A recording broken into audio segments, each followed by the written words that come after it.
The bathwater receipt listed two payments, one for soap and heating, another for silence. Autumn Freeman's name appeared in the Hollow Creek Ranch ledger under 1834, recorded in faded ink beside her mother, Iris. 20 years later, that same name surfaced in a coroner's report with a single notation: death by drowning, circumstances under investigation.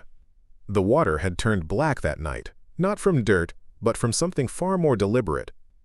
This is the story of how one woman's nightly ritual of humiliation became the weapon that destroyed a California ranching dynasty, and why 3 generations tried desperately to erase every trace of what happened in that bathing room.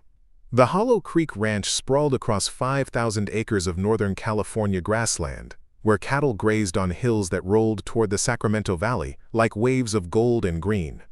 In 1852, water was power, land was legacy, and silence was survival. Before we jump back in, tell us where you're tuning in from, and if this story touches you, make sure you're subscribed, because tomorrow I've saved something extra special for you. The Hollow Creek Ranch sprawled across 5,000 acres of Northern California grassland, where cattle grazed on hills that rolled toward the Sacramento Valley like waves of gold and green. In 1852, water was power, land was legacy, and silence was survival. Nathaniel Blackwood ruled the ranch with the iron certainty of a man who'd claimed his fortune through land grants and favorable treaties with corrupt officials. His wife, Victoria, managed the household with what frontier society called refinement, though anyone who'd seen her strike a servant knew refinement was just another word for control wrapped in silk gloves. Their 3 sons, Nathaniel Jr., William, and Thomas, would inherit everything except the truth about the woman who scrubbed their father's back every Tuesday and Saturday night. Autumn worked the main house from age 7, kitchen duties first, then laundry, then the position that would define her existence and eventually end it: personal attendant to the master. A title that sounded dignified until you understood what it actually meant in a household where the owner believed his property extended to the bodies of those who served him. Iris, her mother, had been Nathaniel Blackwood's housekeeper since she was 15, purchased from a Texas trader who specialized in what he called, quote, domestic stock. Light-skinned women who could pass in refined households without making white guests uncomfortable. The arithmetic of Autumn's parentage wasn't hidden so much as deliberately ignored by everyone whose opinion mattered. Victoria knew. The neighbors knew. The other enslaved workers knew. But knowing and speaking were separated by a chasm that could swallow your life if you tried to cross it. Before we go deeper into this dark chapter of American frontier history, I want to know, where are you watching from right now? What time is it where you are? Drop a comment below and let me know. And if stories like this fascinate you, hit that like button and subscribe, because what you're about to hear has been buried in county records and family archives for over 170 years. By 1852, Autumn had become what ranch society called accomplished. She could read, though teaching enslaved people literacy was illegal in California, as it had been in the southern states many settlers had fled. She could sew better than Victoria Blackwood. She spoke with the careful diction of educated whites, not the dialect expected of the enslaved. These skills weren't mercy. They were grooming. The bathing ritual began when Autumn turned 14. Nathaniel had constructed a private bathing room off his study, a luxury most frontier ranches couldn't afford. Copper tub imported from San Francisco, heated water carried in buckets from the kitchen, lavender soap ordered from a French merchant who asked no questions about why a cattle rancher needed such refinements. Every Tuesday and Saturday evening, after supper had been cleared and the household had settled into their evening routines, Autumn was summoned to prepare the bath. She would heat the water, test the temperature, lay out fresh towels, and then stand by the door while Nathaniel undressed and lowered himself into the steaming water. Her job was to wash him, back, shoulders, chest, to scrub away the day's dust and sweat while he sat in silence, eyes closed, occasionally issuing instructions. Lower. Harder. Use more soap. The ritual lasted exactly 30 minutes. She knew because she'd learned to count the seconds, measuring time until she could leave that room and return to the servants' quarters, where her mother waited with prayers that did nothing to wash away what happened behind closed doors. Ian, the other enslaved workers on the ranch, understood the pattern. The overseer, Cole Freeman, made himself scarce on Tuesday and Saturday evenings. The kitchen staff cleaned up quickly, avoiding the hallway that led to the bathing room. Iris prayed in the small cabin she shared with Autumn, her back to the door, hands folded over a Bible she couldn't read, but had memorized through Sunday sermons delivered by a circuit preacher who told them suffering was godly and obedience was salvation. Victoria knew, too. She would sit in the parlor during those 30-minute intervals, embroidering or reading, her face a mask of deliberate ignorance. Once, when Autumn was 16, Victoria had looked up from her needlework as Autumn passed through carrying fresh towels, and their eyes had met for just a moment. In that brief connection, Autumn saw something she hadn't expected. Not sympathy, but recognition. Victoria knew what those baths really were. She knew what her husband did in that private room, and she had made a calculated decision that preserving her marriage and social position mattered more than protecting a woman she legally owned. That moment taught Autumn something crucial about power. It wasn't just men who built these systems. Women maintained them too, choosing complicity over confrontation, silence over solidarity, their own security over anyone else's suffering.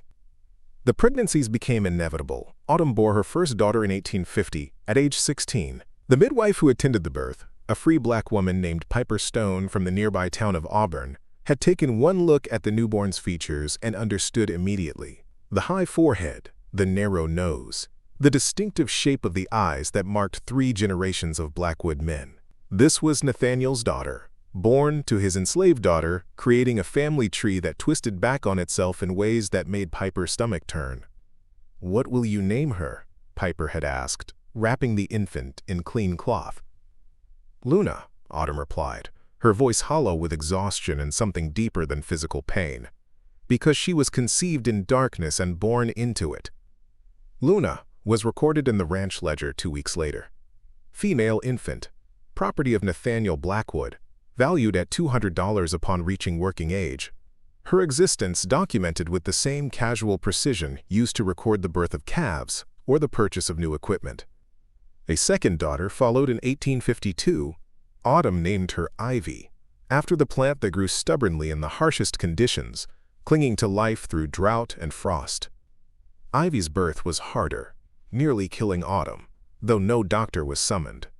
Piper Stone did what she could with herbs and prayer, saving both mother and infant through skill that frontier medicine barely acknowledged existed. The ranch grew more crowded with secrets. Nathaniel's legitimate sons passed their half-sisters in hallways, served meals prepared by their half-sister's mother. At formal dinners, when important ranchers visited from Sacramento or San Francisco, Luna, at age 2, would toddle through the room while Victoria entertained, and guests would comment on what a pretty little servant girl she was, never noticing, or perhaps choosing not to notice, that she looked exactly like the Blackwood boys. The house existed in a state of organized denial. Everyone knew, no one spoke. The system depended on this silence, required it, would punish anyone who broke it with violence swift and legal. But silence has a way of accumulating pressure. Like water heated too long in a sealed container, eventually something has to give. The question wasn't whether the system would break. The question was who would break it, and how much damage the breaking would cause. Autumn had begun noticing things, small details that most people overlooked. The way certain plants made Nathaniel drowsy when brewed into tea. The way certain minerals dissolved in hot water, invisible and odorless. The way her mother, Iris, had taught her which herbs healed and which ones harmed. Knowledge passed through generations of women who survived by understanding what the powerful overlooked. She hadn't acted on this knowledge yet. That would come later, after one more betrayal, one more child, one more night of standing beside that copper tub, while her father's hands reminded her that she was property before she was person. But the information was there, cataloged in her mind like entries in a ledger, waiting for the moment when calculation would become action, when survival would require more than endurance, when the only justice available would be the kind you created yourself in bathwater that could hide almost anything if you knew the right substances to add. Vambelie? Hollow Creek Ranch operated on the backbone of California's emerging agricultural empire, built in the decade following the gold rush when men who'd failed at mining turned to land speculation and cattle ranching. Nathaniel Blackwood had arrived in 1843, before California was even part of the United States, claiming property under a Mexican land grant that cost him $500 in bribes and a willingness to overlook how the previous occupants, a Miwok village, had been cleared from the territory. By 1852, the ranch employed 43 people. 14 were enslaved. Brought west before California's admission as a free state in 1850, their status existing in legal gray area that local authorities chose not to examine too closely. The remaining 29 were paid workers, Mexican vaqueros, Chinese laborers, and white drifters, all earning wages that barely covered food and shelter. Preparing and narrating this story took us a lot of time, so if you are enjoying it, subscribe to our channel. It means a lot to us. Now back to the story. The main house stood on a hill overlooking grazing land that stretched to the horizon. 2 stories of whitewashed wood and stone, with a wraparound porch and windows that caught sunrise and sunset with equal brilliance. Victoria had decorated the interior with furnishings shipped from San Francisco, mahogany tables, Persian rugs purchased from a Turkish merchant, crystal glassware that caught candlelight during dinner parties, where the Blackwoods entertained other ranching families and politicians, making their fortunes in California's chaotic early statehood. The enslaved workers lived in cabins behind the main house, structures that leaked in winter and baked in summer, with dirt floors and walls thin enough that conversations carried between buildings. Autumn and Iris shared a cabin with 2 other women, sleeping on straw mattresses, cooking meals over a fireplace that smoked badly when the wind shifted. The ranch's social hierarchy was precise and brutally enforced. At the top stood Nathaniel, whose word was law on his property. Below him, Victoria managed household affairs, directing servants, planning meals, maintaining the social calendar that established the Blackwoods as important figures in Sacramento County society. Their 3 sons occupied a space of inherited privilege, learning to ride and shoot and manage cattle operations, preparing to take over the empire their father was building. Cole Freeman, the overseer, controlled the working operations. He was a lean man in his 40s, originally from Georgia, who'd come west after his cotton plantation failed. He understood enslaved labor because he'd been raised around it, knew how to extract maximum work through a combination of reward and punishment carefully calibrated to avoid rebellion while maintaining productivity. He carried a whip but rarely used it, preferring psychological control through isolation, withheld food, or threats against family members. The paid workers occupied their own hierarchy. The vaqueros, skilled horsemen who managed the cattle, held the highest status among laborers. They were essential, irreplaceable, and knew it. Below them worked the general ranch hands, men who mended fences, hauled water, performed the endless maintenance required to keep a large operation functioning. At the bottom were the Chinese workers, brought in to handle the most dangerous tasks, paid less than anyone else, living in a separate camp at the far edge of ranch property. This entire structure depended on one fundamental rule: everyone stayed in their assigned place. The system worked because people believed it was natural, inevitable, perhaps even divinely ordained. Circuit preachers who visited the ranch monthly delivered sermons about accepting God's plan, about servants obeying masters, about finding contentment in whatever station life had assigned you. Autumn learned to navigate this world with careful precision. She understood that survival meant appearing content while feeling rage, seeming simple while calculating constantly, showing submission while planning resistance. These weren't skills anyone taught explicitly. They were knowledge absorbed through observation, through watching her mother's careful deference, through noting which workers got punished and which got overlooked. She learned that Victoria's cruelty had patterns. The lady of the house was most vicious on Sundays after church, as if hearing sermons about Christian charity made her need to assert dominance over those who couldn't resist. She learned that Nathaniel was most dangerous when drunk, which happened 3 or 4 nights per week. His inhibitions lowered, his sense of ownership over her body even more absolute than usual. Yakin. She learned that the vaqueros would sometimes look away when they saw something that troubled them, a small mercy that meant they wouldn't report infractions to Cole Freeman. She learned that Piper Stone, the midwife from Auburn, was connected to networks of free black people who helped escaped slaves travel north toward Oregon or Canada, though speaking about such things too openly could get everyone involved killed. Most importantly, she learned about the bathing room, The copper tub held approximately 40 gallons of water. It took 12 trips from the kitchen to fill it, each bucket weighing enough to make her shoulders ache.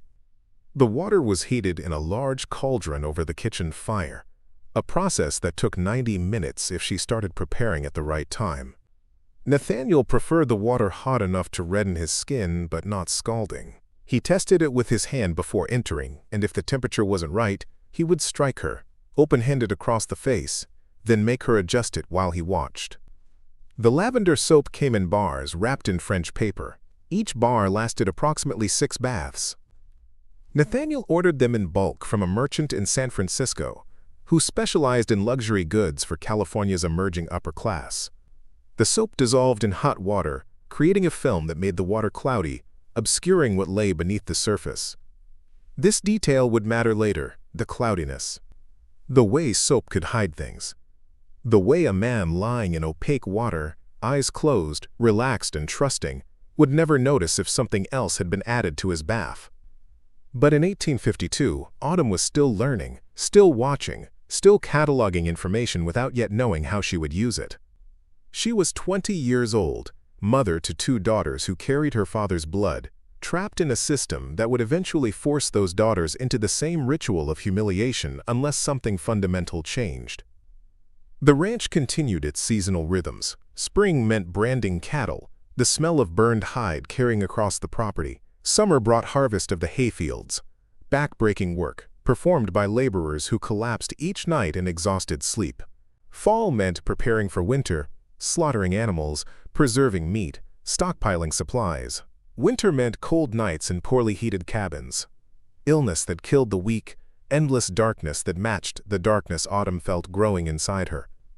Through it all, the bathing ritual continued, Tuesday and Saturday evenings. 30 minutes. Water heated to precise temperature, lavender soap creating its cloudy film. Nathaniel's eyes closed in pleasure while Autumn's hands moved across his skin, washing away dirt while her mind calculated distances and dosages and consequences. The other enslaved workers began to notice something changing in Autumn, a hardness in her eyes that hadn't been there before. A way of looking at Nathaniel that lasted a fraction too long before she remembered to lower her gaze. Her mother, Iris, noticed too and began to pray more fervently, sensing that her daughter was approaching some edge where survival and resistance would meet in ways that offered no safe outcome. By autumn of 1852, the pieces were moving into position. Not deliberately yet, not with conscious plan, but the way water moves downhill, following the path of least resistance until it gathers enough force to carve new channels through solid rock. The first snow came early to Hollow Creek Ranch in November 1852, dusting the hills with white that melted by mid-morning but signaled harder weather approaching. Nathaniel Blackwood stood on his porch watching cattle move across distant fields, calculating profits from the year's sales, planning expansion that would make his ranch the largest in Sacramento County. He was 53 years old, in robust health despite his drinking, confident that his empire would pass intact to his sons, who were now old enough to begin taking real responsibility for operations. Nathaniel Jr. was 25, already managing the southern grazing lands. William, 23, handled sales and transport to San Francisco markets. Thomas, the youngest at 20, was learning ranch finances, preparing to take over bookkeeping from his aging father. Everything was proceeding according to plan. The plan that involved Autumn continuing her twice-weekly ritual indefinitely. The plan where his daughters by her would eventually be sold or traded to other ranches once they reached working age, removing evidence of his actions while converting them into profit. The plan where California's ambiguous slavery laws would continue protecting his right to do whatever he wanted with people he claimed as property. That plan lasted until November 17, 1852, when Victoria Blackwood made an announcement that would set everything that followed into motion. The family gathered for supper at 6 o'clock, the dining room warm from the fireplace, candles lit against early darkness. Autumn served the meal, roasted venison, potatoes, bread baked that morning, moving between kitchen and dining room with the practiced invisibility of someone who'd learned to exist without being noticed. Victoria waited until the main course had been served before speaking. "I've made arrangements regarding the younger servants," she said, her voice carrying the casual authority of someone discussing livestock management. "The 2 girls, Luna and Ivy, they're old enough now to begin training for proper work." Nathaniel looked up from his plate. "They're 2 and 4 years old." "What training?" "Exactly. Best to start young. I've contacted a family in Los Angeles, the Hawthorns. They're looking for help and willing to pay good prices for young stock that can be shaped to their household needs. The sale will be finalized when they visit next month." The room went silent. Autumn stood frozen near the kitchen door, a serving platter still in her hands. The words took several seconds to penetrate, to transform from sounds into meaning, into horror that clenched her stomach like a fist. Sell them. Victoria was going to sell her daughters. Luna and Ivy would be taken south to Los Angeles, separated from their mother, raised in a stranger's household, their entire futures determined by this casual dinner conversation. "That seems premature," Nathaniel said, though his tone suggested mild interest rather than objection. "They're still quite young." "Which is precisely why now is the ideal time. The Hawthorns prefer to train servants from early age. They've offered $300 each. That's good money for such young stock, and it removes certain complications from our household." The complications being that Luna and Ivy looked increasingly like Blackwood offspring as they grew, that visitors were beginning to notice the resemblance, that keeping them at Hollow Creek Ranch meant maintaining evidence of Nathaniel's ongoing relationship with Autumn, evidence that could damage the family's reputation if anyone decided to acknowledge what everyone already knew. Autumn's hands began trembling. The serving platter tilted, sliding toward the edge of her grip. She caught it just before it fell, the sound of rattling porcelain drawing Victoria's attention. "Is something wrong?" Victoria asked, her voice sharp with challenge. "No, ma'am." Autumn's voice came out steady despite the screaming inside her head. "Just tired." "Then finish serving and get rest. You look unwell." Autumn completed her duties mechanically, placing food on plates, refilling wine glasses, clearing empty dishes. Her mind had gone somewhere else, somewhere cold and calculating, running through options like cards in a deck where every hand dealt was losing. She could run. Take Luna and Ivy and flee north toward Oregon or east toward the Nevada territory. But winter was coming. She had no money, no supplies, no knowledge of the routes. The ranch was isolated, surrounded by miles of open country where 3 people running would be visible to anyone looking. Cole Freeman had tracking skills learned in Georgia hunting runaways. They wouldn't make it 20 miles. She could beg, throw herself at Victoria's feet, plead for her daughters to stay. But she'd seen other women beg before, watch them humiliate themselves for mercy that never came. Victoria would enjoy the begging and sell the girls anyway, perhaps even lowering the price out of spite. She could appeal to Nathaniel, remind him that Luna and Ivy were his daughters, his blood. But men like Nathaniel didn't recognize enslaved offspring as family. They were property that happened to carry his features, nothing more. He would side with Victoria because keeping his wife happy mattered more than keeping his enslaved daughters close. Or she could do something else. Something that had been forming in the back of her mind for years, accumulating like sediment at the bottom of that copper bathing tub. Something her mother had taught her about plants that healed and plants that harmed. Something that involved water and soap and substances that dissolved invisibly in heat. That night, after the household had settled into sleep, Autumn sat in her cabin with Iris, while Luna and Ivy slept on their straw mattress in the corner. The single candle between mother and daughter cast shadows that made their faces look like masks. "Victoria is selling them," Autumn said quietly, "next month. To a family in Los Angeles." Iris closed her eyes. She'd known this was coming eventually, had prayed it wouldn't, had hoped that somehow her granddaughters might be spared the pattern that had consumed 2 generations. But hope was a luxury enslaved people couldn't afford. "Then we run," Iris said, "tonight, before they can arrange the sale. We'll be caught, you know we will. Cole will track us, bring us back, and then they'll sell the girls immediately as punishment." "Then what?" Iris's voice cracked. "What else is there?" Autumn reached under the loose floorboard where she'd been hiding things for the past year. A collection of dried plants, seeds, roots. Knowledge passed from her mother, but expanded through her own careful experimentation. She'd been testing substances in small doses, learning what each did, how much was needed, how quickly effects appeared. She pulled out a small cloth bundle and unwrapped it carefully. Inside were seeds from a plant that grew wild in the hills above the ranch. Water hemlock, highly toxic, causing paralysis, convulsions, Death within hours if enough was consumed, but in hot water, dissolved through skin contact rather than ingestion, the dosage calculation became more complex. "What are you planning?" Iris whispered, though she already knew. Saturday is 2 days away. The bath ritual, water hot enough to open pores, increase absorption, soap to hide cloudiness. 30 minutes of exposure. They'll know it was you. I don't care anymore.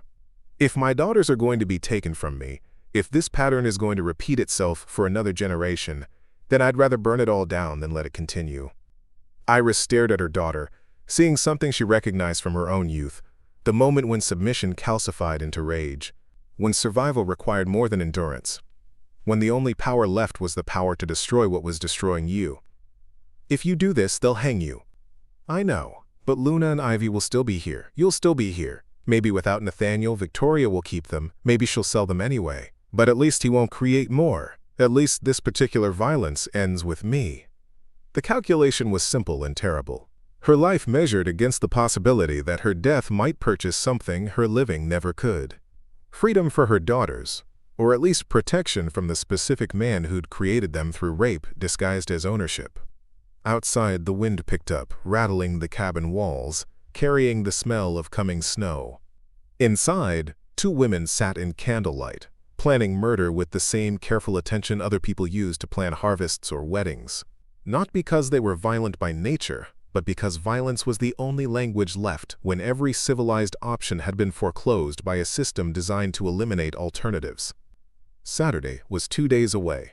The copper tub would be filled, the water would be heated, the lavender soap would create its cloudy film. And beneath that film, dissolved in heat, invisible and inevitable, would be justice that looked like murder, because the law had never provided another name for what enslaved people did when they fought back. Friday morning broke cold and clear over Hollow Creek Ranch. Autumn woke before dawn, as she always did, her body trained by years of servitude to rise before her owners needed anything. But this morning was different. This morning she woke with purpose that had nothing to do with survival and everything to do with ending.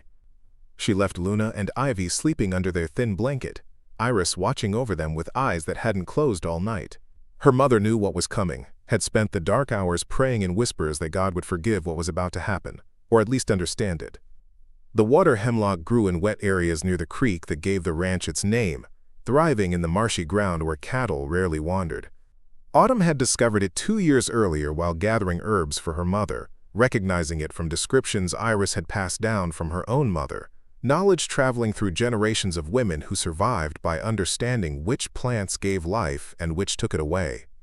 She walked through pre-dawn darkness, her breath visible in cold air, carrying a small cloth bag. The ranch was quiet, except for distant sounds of vaqueros preparing for the day's work, their voices carrying across still air in Spanish she'd learned to understand if not speak. The hemlock stood in clusters along the creek bank, its white roots visible where water had eroded soil. Autumn knelt in mud that soaked through her thin dress, digging carefully around the root system. The most toxic parts were the roots and seeds, containing cytotoxin in concentrations that could kill a full-grown man with surprisingly small amounts. But Autumn wasn't planning to make Nathaniel eat the plant. That would be too obvious, too easy to detect in the inevitable investigation that would follow his death. Instead, she was counting on something more subtle, something she'd read about in a medical journal she'd found in Nathaniel's study during one of her cleaning duties. The journal had been left open to an article about poisonings, written by a doctor in Boston who described how certain toxins could be absorbed through skin, especially when pores were opened by heat and exposure time was extended. The article had been meant as a warning to physicians, helping them recognize symptoms of accidental poisoning. To Autumn, it had been an instruction manual. She harvested enough roots to fill her bag, then carefully covered her tracks, smoothing mud, scattering leaves, leaving no evidence that anyone had been digging here. The walk back to the servants' quarters took 20 minutes, dawn breaking over the eastern hills, painting the sky in shades of orange and gold that seemed obscene in their beauty given what she was carrying.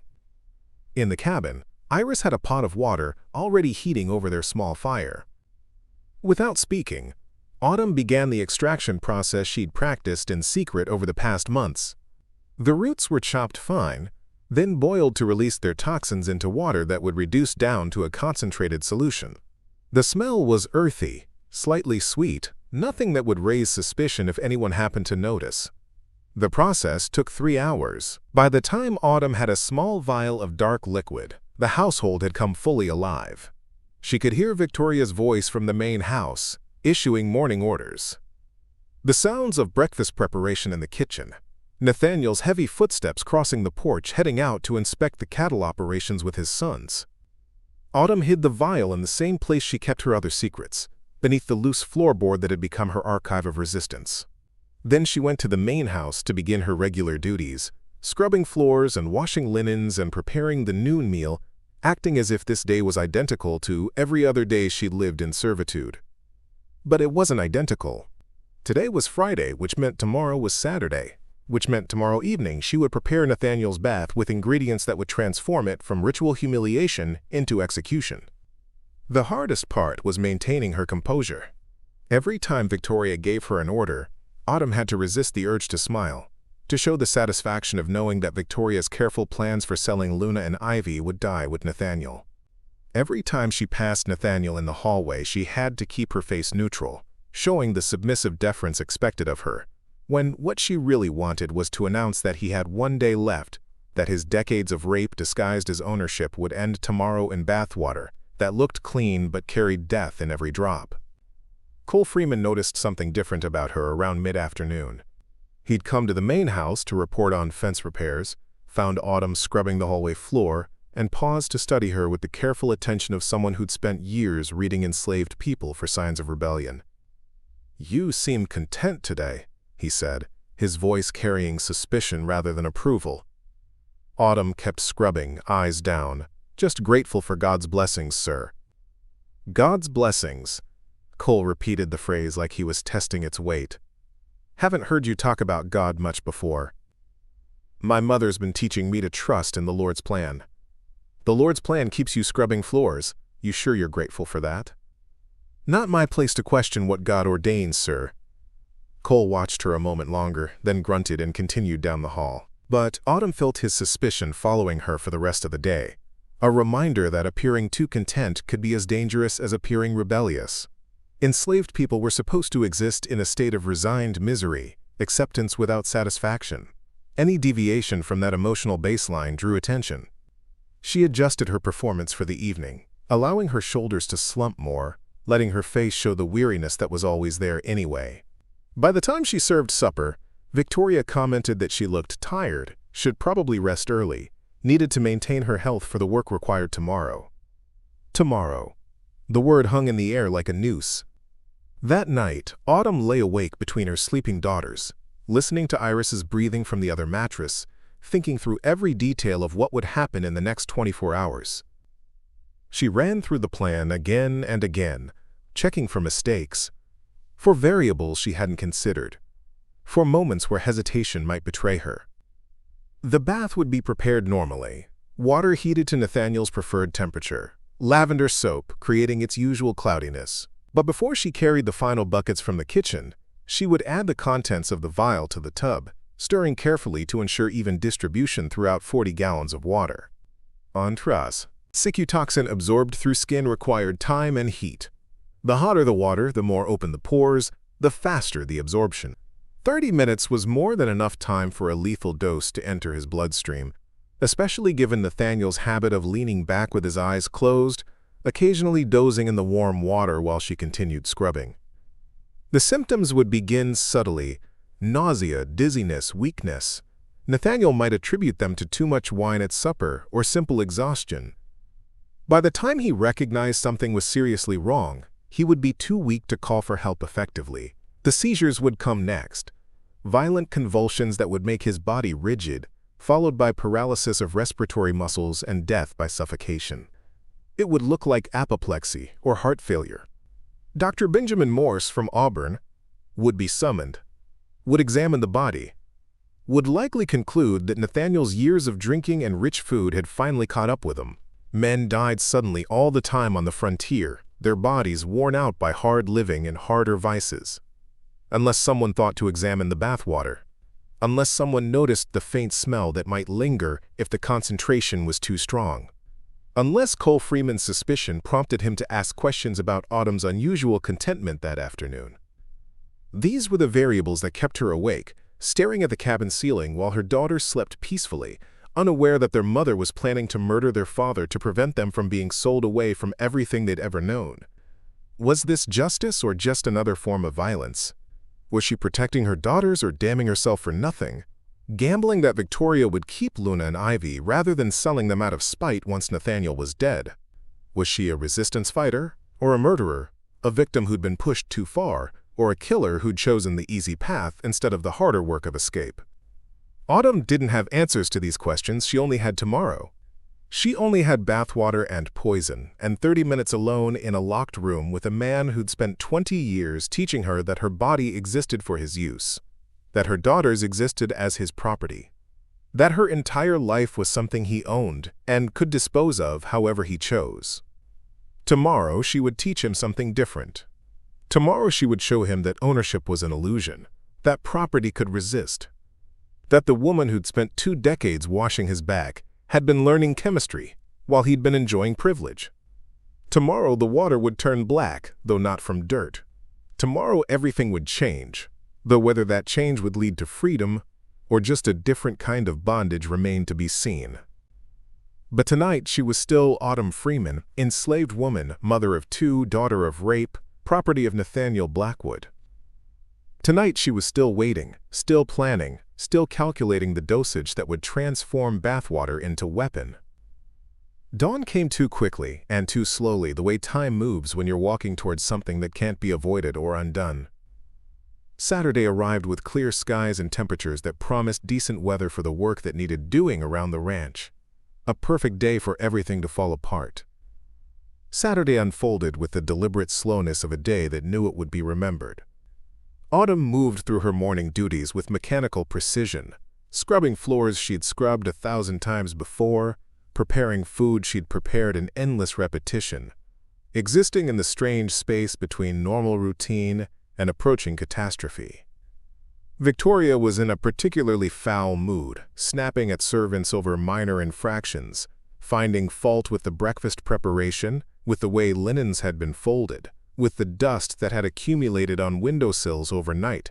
Her anger had a frantic quality to it, as if she sensed something shifting in the household's careful balance but couldn't identify the source of her unease. Around mid-morning, a complication arrived.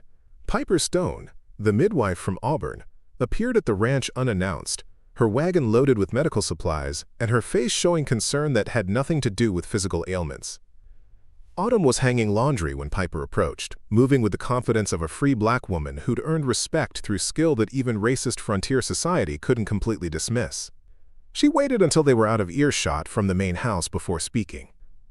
"I heard something troubling," Piper said quietly, her hands helping fold a sheet as if this were a casual social visit.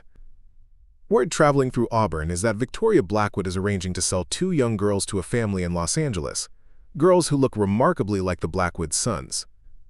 Autumn's hand stilled on the fabric. "Where did you hear this?" "Victoria contacted a broker in Sacramento.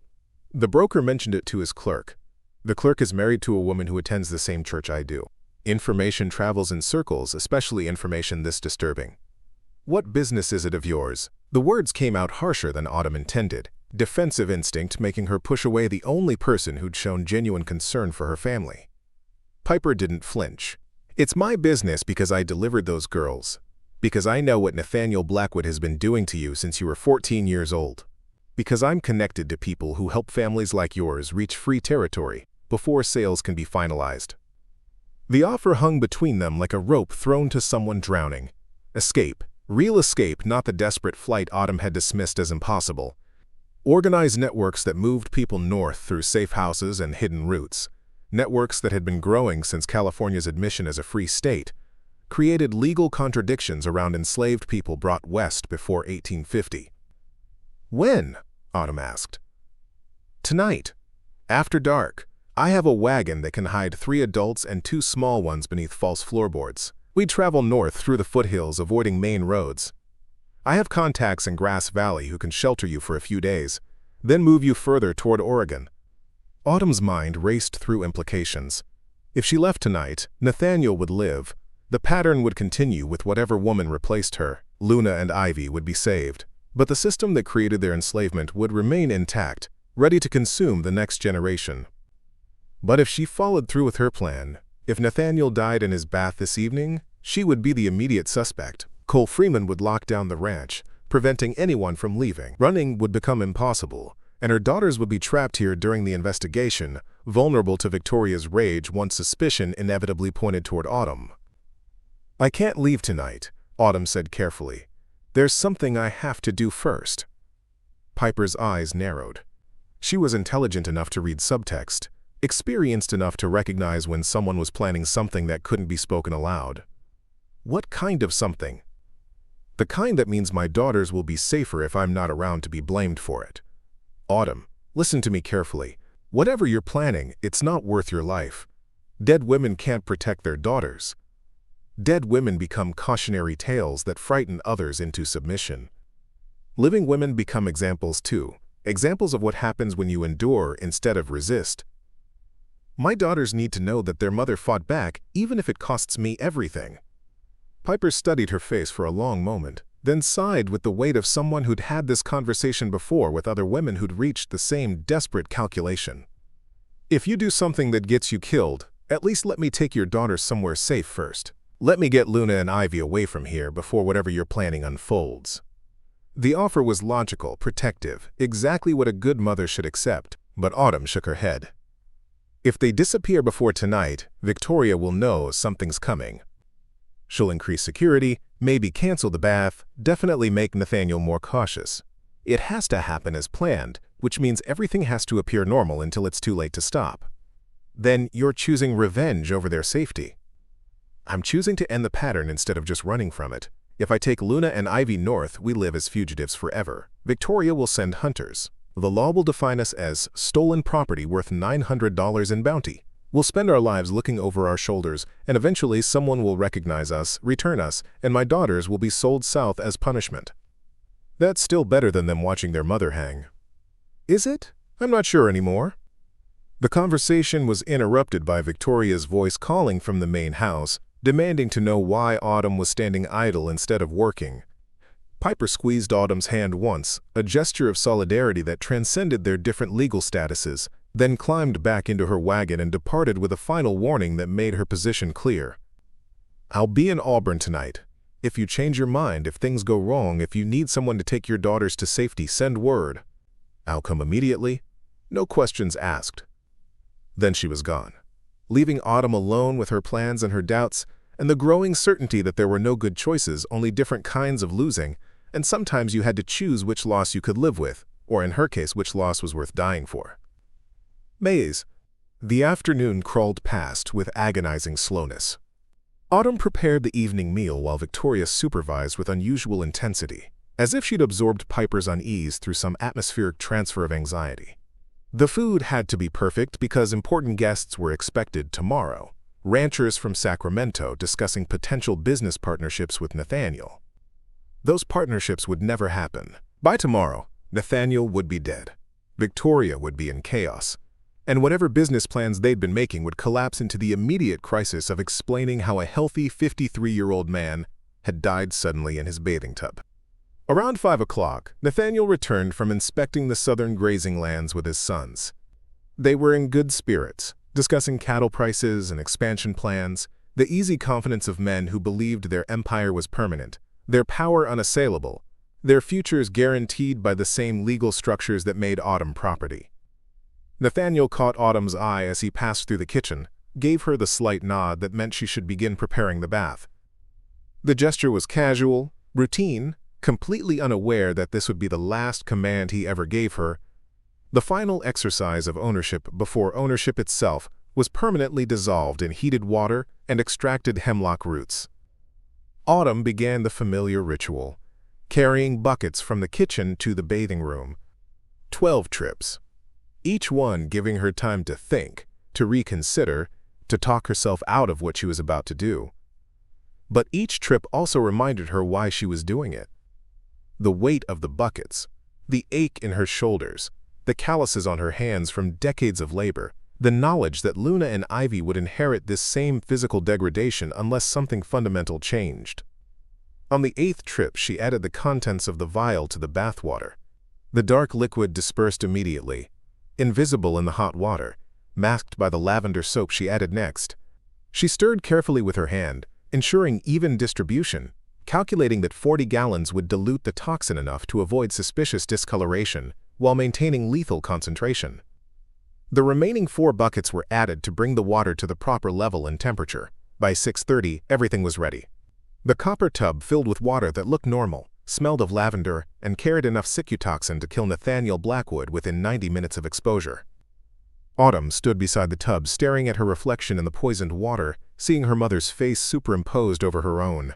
3 generations of women destroyed by the same pattern of violence, each one surviving by passing knowledge to the next, building toward this moment where survival required more than endurance.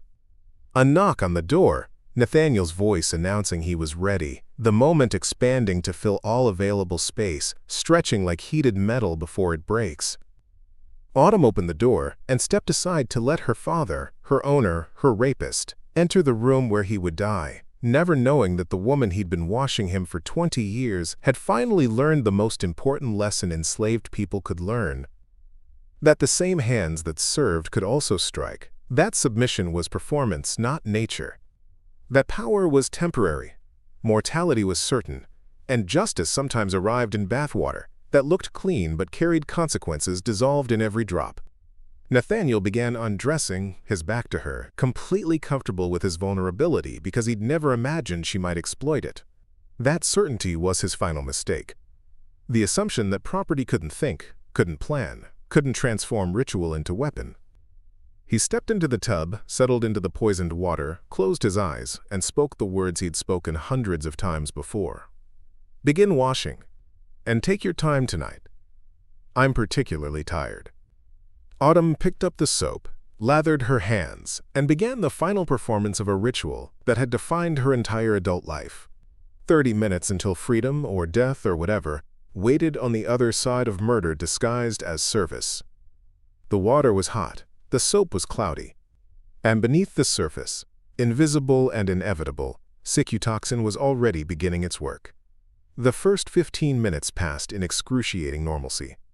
Autumn's hands moved across Nathaniel's shoulders with the practiced efficiency of 2 decades, scrubbing away the day's accumulation of dust and sweat while her mind counted seconds like a prisoner marking days on a cell wall.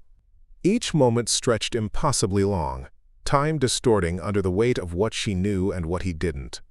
Nathaniel leaned back against the copper tub's curved edge, his breathing deep and regular, occasionally sighing with satisfaction as the hot water worked tension from muscles worn by a day of riding and managing his empire. He looked relaxed, content, utterly unsuspecting that the woman behind him had transformed this ritual into execution. "The water's particularly good tonight," he murmured, eyes still closed. "Perfect temperature. You've finally learned to get it exactly right." "Yes, sir," Autumn replied, her voice steady despite the screaming inside her head. "I've had plenty of practice." The irony was lost on him. Everything was always lost on men like Nathaniel, who moved through the world assuming that service rendered was service freely given, that compliance meant consent, that the absence of visible resistance meant acceptance of their authority. At 17 minutes, something changed. Nathaniel shifted position slightly, his hand coming up to rub his temple. "Strange," he said. "I feel slightly dizzy. Must have had more wine at supper than I thought." Autumn's hands paused for just a fraction of a second before continuing their work. The cycutoxin was beginning to take effect. Right on schedule, exactly as she'd calculated based on concentration, water temperature, and exposure time. "Should I fetch you some water to drink, sir?" she asked, her tone showing appropriate concern while her heart hammered against her ribs. No, I'm fine. Just tired. Continue." She continued, her hands moving mechanically across his back while her mind raced through what would happen next. The dizziness would intensify, nausea would follow. Then weakness, confusion, loss of motor control.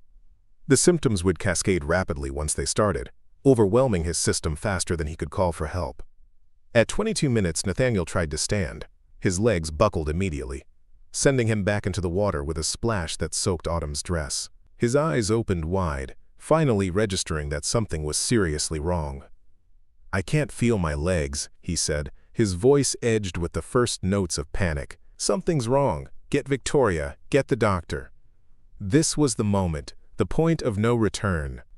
If Autumn called for help now, if she screamed for Victoria and brought the household running, doctors might be able to save him. Might be able to purge the toxin before it completed its work, might be able to reverse what she'd set in motion. Or she could do nothing.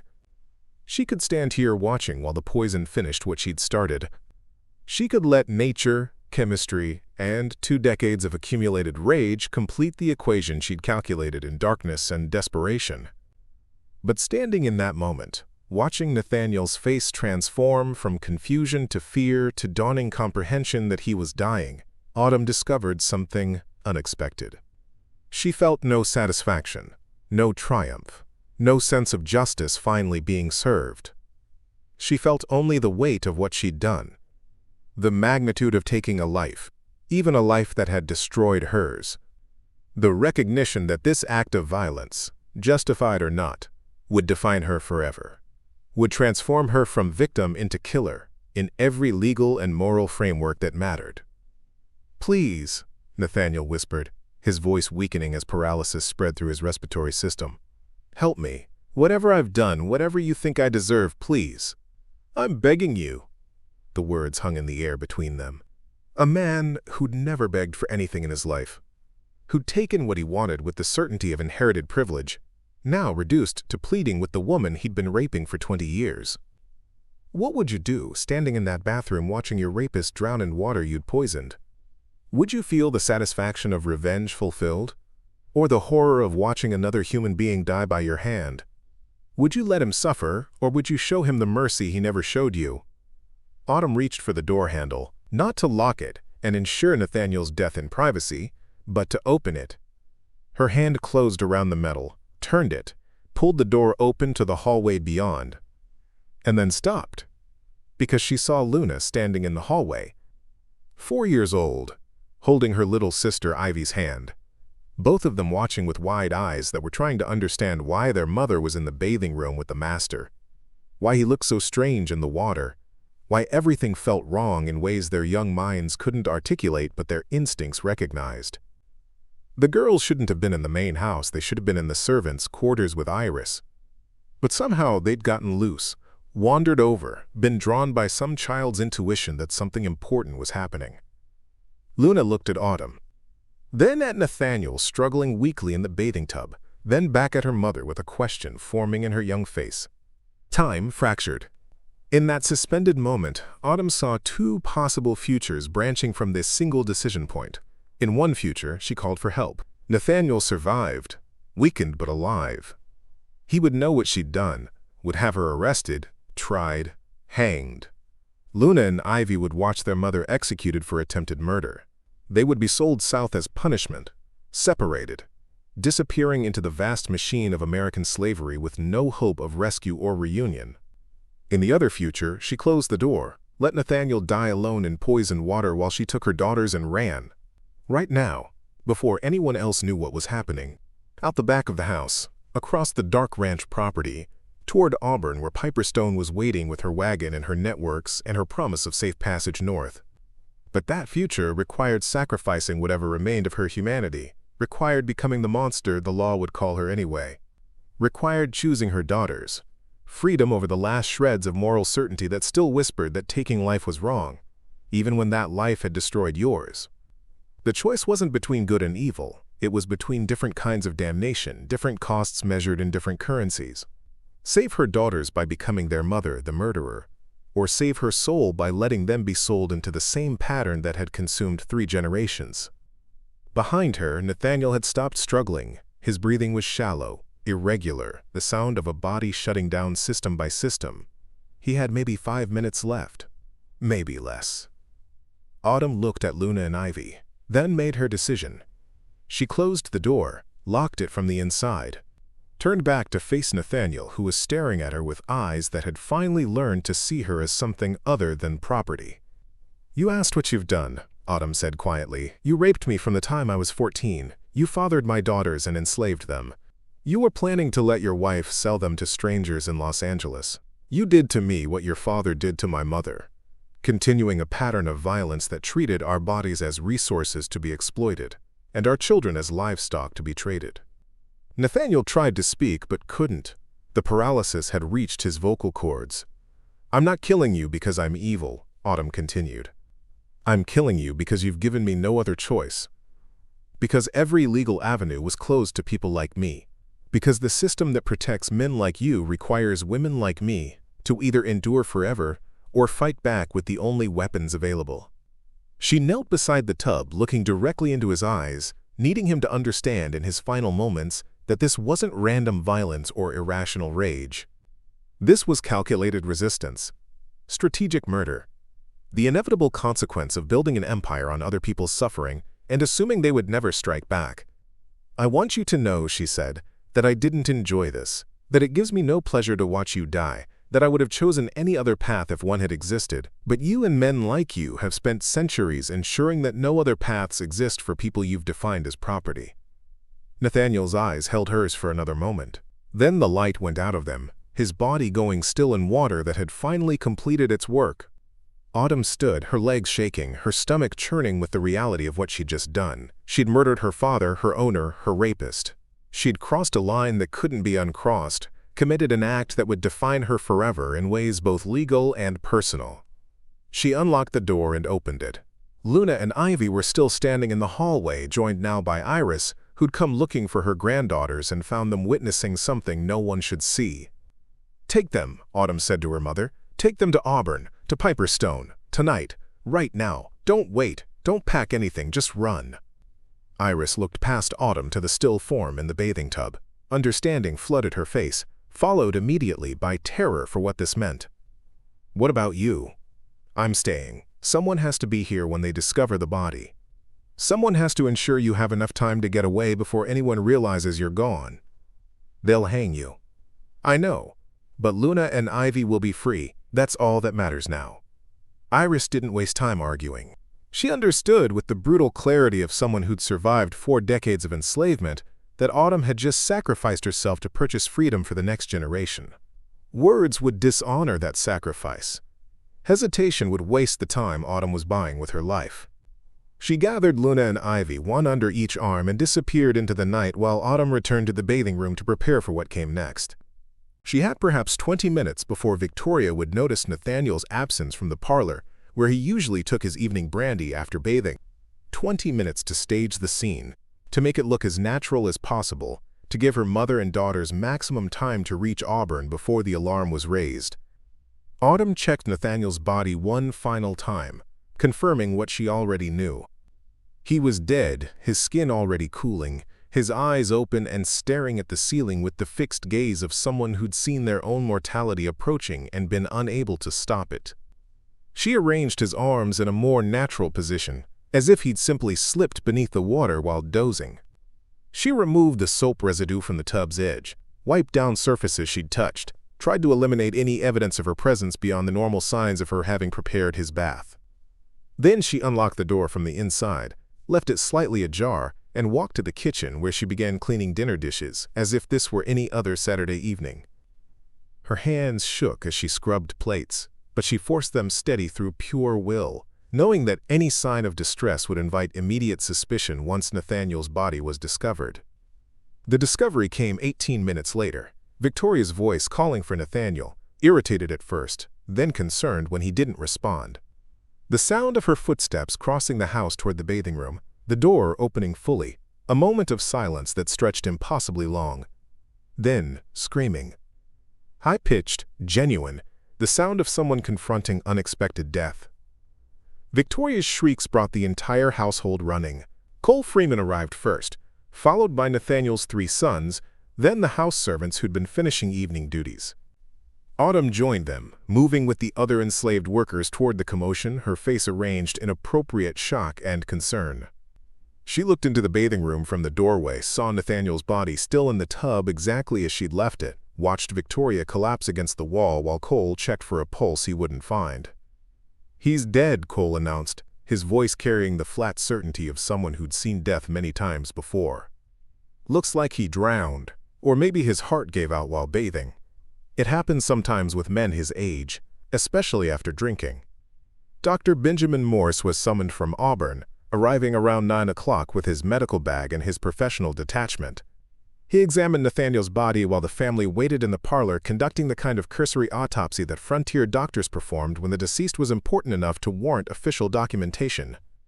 Autumn waited with the other servants, her heart hammering so hard she was certain everyone could hear it. This was the critical moment.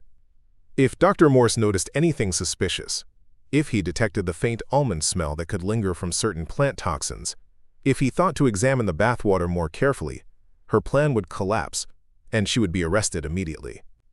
The examination took 40 minutes. When Dr. Morse emerged from the bathing room, his face showed the satisfied certainty of a man who'd confirmed his initial diagnosis. Apoplexy, he announced to the assembled family, a sudden failure of the heart and brain likely brought on by years of excessive drinking and rich food.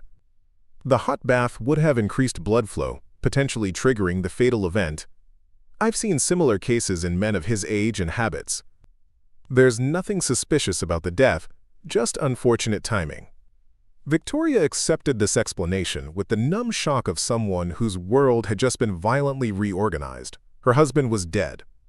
Her financial security now depended on what provisions he'd made in his will, what arrangements existed for transferring the ranch to his sons, whether she would maintain her position or find herself dependent on her stepson's generosity. The next hours passed in organized chaos. Nathaniel's body was moved to the parlor, laid out on a table, prepared for burial that would occur within 2 days, due to the lack of embalming options on the frontier.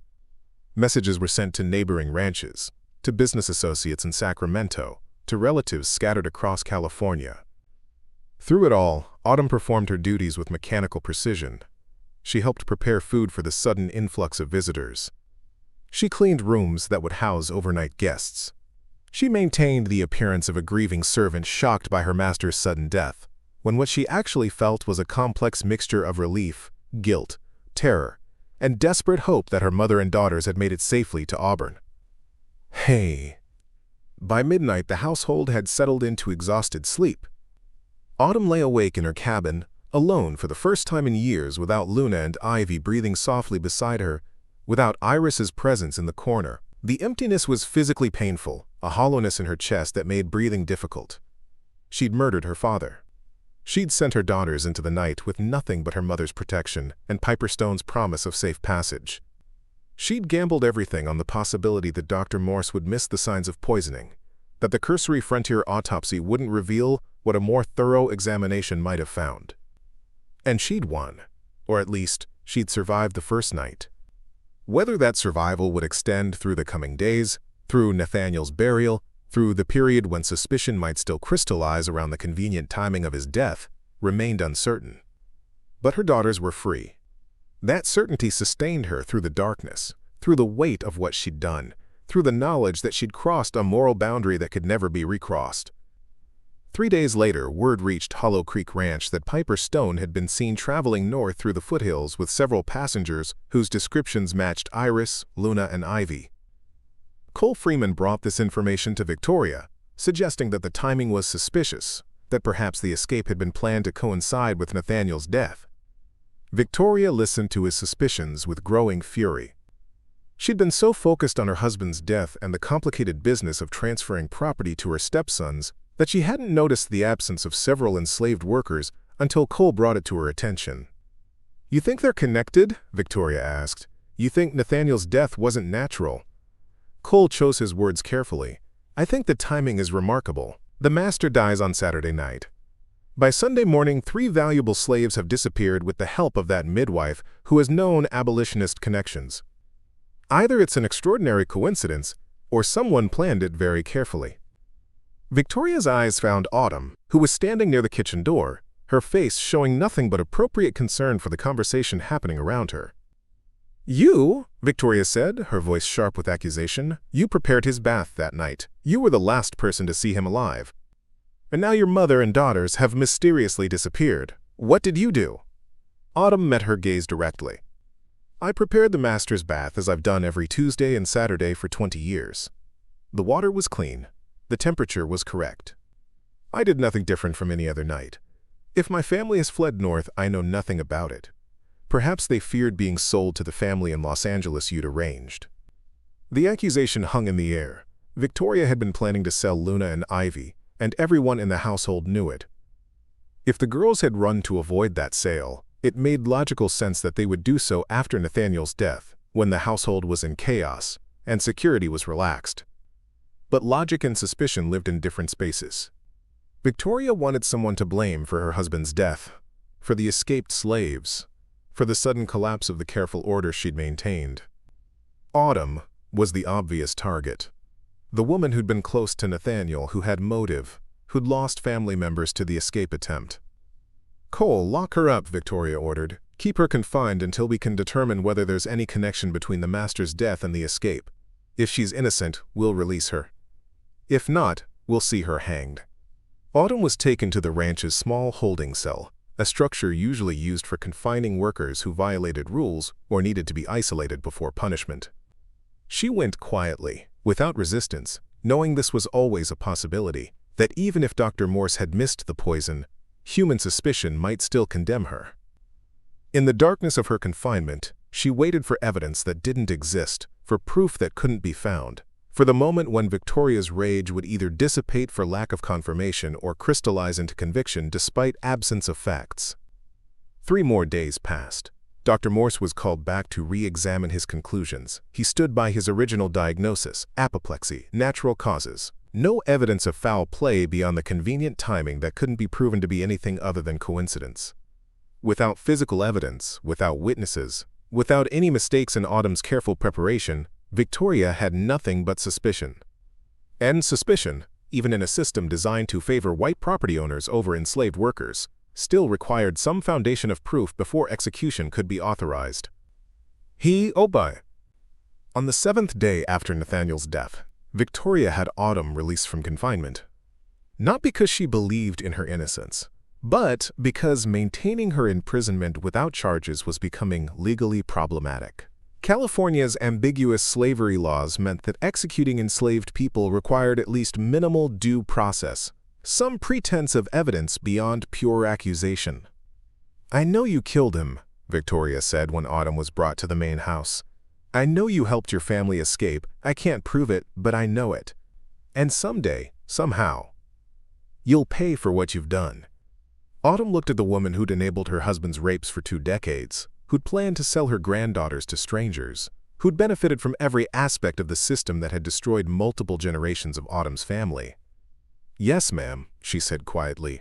"I'm sure the Lord will judge us all eventually." Autumn Freeman lived another 37 years after Nathaniel Blackwood's death, though "lived" might be too generous a word for what her existence became. She remained at Hollow Creek Ranch as Victoria's personal servant, a position that felt less like employment and more like prolonged punishment.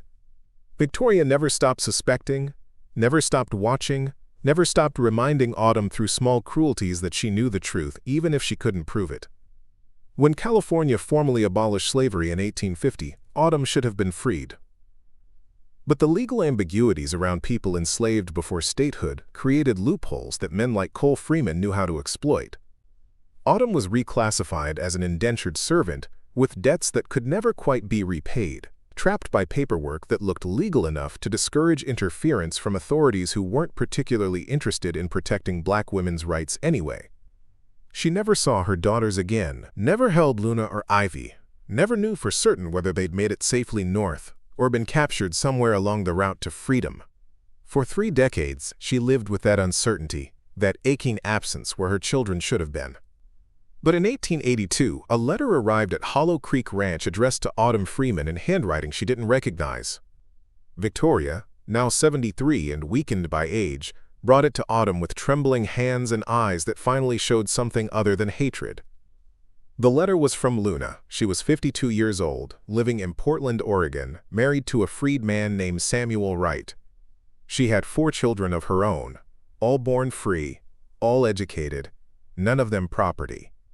Ivy had married as well, settled in Sacramento after the Civil War ended, worked as a seamstress, raised 3 daughters who attended public schools. "Mama," Luna wrote, "I don't know if you're still alive to receive this letter, or if you're still at that place where we were born. But I needed you to know that we made it." Grandmother Iris got us to Auburn that night. Miss Piper Stone hid us in her wagon beneath false floorboards. We traveled north for 6 weeks, moving through stations and safe houses, sleeping in barns and basements, and once in a church that gave us sanctuary, when slave catchers passed through town looking for runaways matching our description. Grandmother died in 1855 in a small house in Portland that she'd earned through her own labor. She was free when she died, Mama, truly free. Not running, not hiding, just free. Her last words were about you. She said you'd made a choice that night that saved us all. But we should never forget the price you paid for our freedom. I don't know what happened that night in the bathing room. I was 4 years old, too young to understand what I was seeing. But I'm 52 now, old enough to understand that sometimes survival requires impossible choices. Whatever you did, whatever you had to become to protect us, I want you to know that it mattered. Your granddaughters are reading this letter over my shoulder right now, free women in a country that finally recognizes them as human beings rather than property. That's your legacy, Mama, not whatever happened in that bathing room, but the fact that 9 people exist who wouldn't exist if you hadn't made the choice you made that night. Autumn read the letter 17 times, memorizing every word, tracing her daughter's handwriting with fingers gnarled by 6 decades of labor. Then she folded it carefully and placed it in the same spot where she'd once hidden poison and secrets, beneath the floorboard in what had been her cabin and was now just a storage shed on ranch property that had been subdivided and sold after Victoria's sons died without heirs. She died 3 months later, in the winter of 1883 at 75 years old. There was no funeral, no marker, no official record of her passing beyond a notation in county records that listed her as Autumn Freeman, former servant, deceased. But in Portland, Luna received word of her mother's death and gathered her children and grandchildren to tell them a story. Not the sanitized version, not the comfortable narrative about noble suffering and Christian forgiveness. The real story. About a woman who'd been raped by her father for 20 years, who'd borne his children and watched them be enslaved, who'd finally struck back the only way she could with bathwater that turned black not from dirt but from justice, that had no other name under laws designed to make resistance impossible. Your great-grandmother was a murderer, Luna told her granddaughters. She poisoned the man who owned her, who raped her, who planned to sell your grandmother and me to strangers. The law would call what she did a crime. I call it survival. I call it resistance. I call it the terrible mathematics of a system so evil that fighting back required becoming what that system most feared. Property that refused to stay property. People who chose their own ending rather than accepting the one assigned to them. The story passed through generations, whispered at first, then spoken more openly as time created distance from immediate danger. By the 1950s, Luna's great-great-granddaughter, a college student named Cora Lawrence, began researching family history, tracing the fragments back through oral tradition to the documented facts she could find in courthouse records and ranch ledgers. She discovered that Hollow Creek Ranch had been sold in 1891, converted to a resort property in 1920, and finally designated as a historical site in 1978. The main house still stood, preserved as an example of early California ranching architecture. The bathing room still existed, the copper tub long gone, but the space maintained to show visitors how wealthy frontier families lived. What the historical markers didn't mention was Autumn Freeman. What they didn't discuss was the enslaved people who'd built and maintained that wealth. What they carefully avoided was the violence that had occurred in that bathing room. The resistance that had transformed ritual humiliation into the only form of justice available to people the law refused to recognize as fully human. Cora changed that. She presented her research to the Historical Society, provided documentation of Autumn's existence, demanded that the story be told completely rather than selectively. The Society resisted at first, uncomfortable with narratives that complicated their preferred version of frontier history. But Cora was persistent. She published articles. She gave lectures. She made it impossible for the historical site to continue pretending that its history was only about architecture and agriculture, rather than about the people whose labor and suffering had made that architecture possible. In 2003, the Hollow Creek Ranch Historical Site added a new exhibit. It told Autumn's story without sanitizing it. without softening the edges, without trying to make visitors comfortable with uncomfortable truths. It showed the bathing room and explained what had happened there. It presented the moral complexity of resistance that required violence, survival that demanded terrible choices, justice that existed outside legal frameworks designed to deny it. Some visitors complained. They didn't want to hear about poisoning and rape during their pleasant afternoon learning about frontier history. They wanted the comfortable version, the story that let them feel good about the past without confronting its darkest chapters. But others understood. They stood in that preserved bathing room and recognized that Autumn Freeman's story wasn't exceptional. It was one example among thousands of untold stories about people who resisted slavery through whatever means available, who refused to accept the fiction that ownership was natural or that property couldn't fight back. The water turned black that night in 1852 because Autumn Freeman had learned chemistry from her mother, had studied her oppressor's vulnerabilities, had calculated the exact dosage needed to transform bathwater into weapon. It turned black because sometimes survival requires becoming what the powerful fear most, the oppressed who refuse to remain oppressed, the property that insists on personhood, the woman who decides that dying free matters more than living enslaved. Was she a murderer? By legal definition, yes. Was she justified? That depends on whether you believe laws designed to enable rape and enslavement deserve to be obeyed. Was she a hero? Ask her descendants 9 generations of free people who exist because one woman chose resistance over endurance. History doesn't resolve these questions cleanly. It presents them in all their complexity and asks us to sit with the discomfort of recognizing that justice and violence sometimes occupy the same space, that survival can require terrible choices, that the people we memorialize and the people we condemn sometimes differ only in whose laws we choose to recognize as legitimate. Autumn Freeman's story reminds us that the past wasn't simple, that frontier history included more than cowboys and gold rushes, that some bathing rooms held secrets darker than any Western film ever depicted. It asks us to remember the names erased from ledgers, the lives reduced to property values, the resistance that operated in shadows because operating in daylight meant certain death. The water turned black that night, not from dirt, but from the accumulated weight of generations of violence finally being answered in the only language the violent understand. Whether that answer was justice or murder depends on which side of the bathing tub you're standing on, and whether you believe property has the right to strike back against its owners. Some questions don't have comfortable answers. Some stories don't end with redemption or closure. Sometimes all we can do is bear witness to what happened, acknowledge the complexity, and ensure that the Autumn Freemans of history are remembered not just as victims or villains, but as human beings who made impossible choices in impossible circumstances and left legacies that outlived everyone who tried to erase them. The bathing room still stands at Hollow Creek Ranch, preserved behind glass, a monument to resistance that most visitors walk past without fully understanding what happened there. But for those who stop, who read the exhibit, who let themselves sit with the uncomfortable truth, it becomes something more than historical curiosity. It becomes a reminder that justice delayed across generations is still justice, that documentation matters, even when contemporary powers dismiss it, that some stories survive specifically because people refuse to let them be buried. And it becomes a question posed to every visitor. What would you have done, standing in Autumn's position, with her choices, with her daughters, lives hanging in the balance? Would you have chosen differently? Would you have found another way? Or would you too have learned which plants could kill, which substances dissolved invisibly in heated water, which 30 minutes could change everything? The water turned black that night, in 1852. 170 years later, we're still trying to understand what that darkness means, what it tells us about survival and resistance, about the costs of freedom and the price of justice in a world designed to make both impossible for people defined as property. Autumn Freeman never wrote her own story. She couldn't, bound by illiteracy laws and surveillance that made documentation dangerous.